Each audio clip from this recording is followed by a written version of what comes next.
stirred. Last night, Father Henry and I had a little bit of a taste of Brooklyn.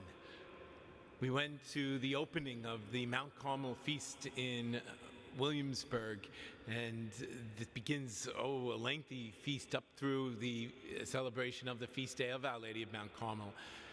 And of course, you have all of the Italian flavor, the food, the decorations. But after the opening Mass, we walked through some of the neighborhood streets in procession with the statue of Our Lady of Mount Carmel. And of course, over the weekend on Giglio Sunday, they have that tall Giglio, an iconic piece of Brooklyn culture. In these kinds of processions, and here in Brooklyn we do it in a major way, in these kind of processions, I always think of how what we're doing there reflects what you and I are called to do every single day. We have the encounter with Jesus Christ here at his holy altar. And then that last night we went out into the streets to display, to live our faith. To live our faith in a very public, in a very bold way. And what we did in procession and carrying a statue and the playing of the band is what we should be doing by the daily witness of our lives. Bringing that encounter with Jesus out into a world that so desperately needs to know him. What a great joy that is. What a great privilege it is.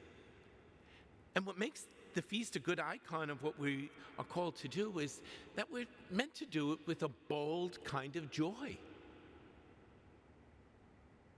It's not by yelling and screaming and condemning, but it is by living out authentically the joy of the gospel and the splendor of truth.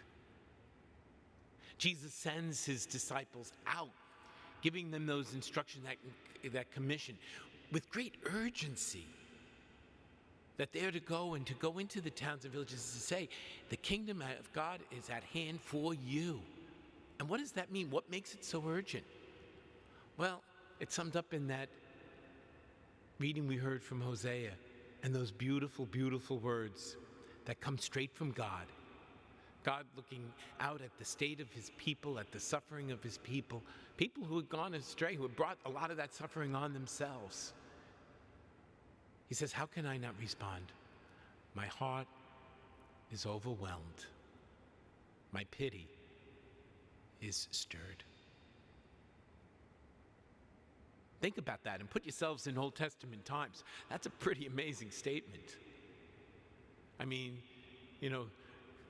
the idea of God was very stoic in those days. And for God to say, my heart is overwhelmed, my pity is stirred, that's saying a lot. That's a major, major statement. But if we take it seriously, it is a major statement for us. That's how God feels about you. That's how God feels about me. That's how God feels about the state of our community and the state of this world, which is shedding so many tears. We're hearing stories of unspeakable violence and terrible sorrow and great division and all kinds of attacks on human life, physically and even verbally. But the joy of the gospel goes much deeper. God comes to us with that message. My heart is overwhelmed. My pity is stirred.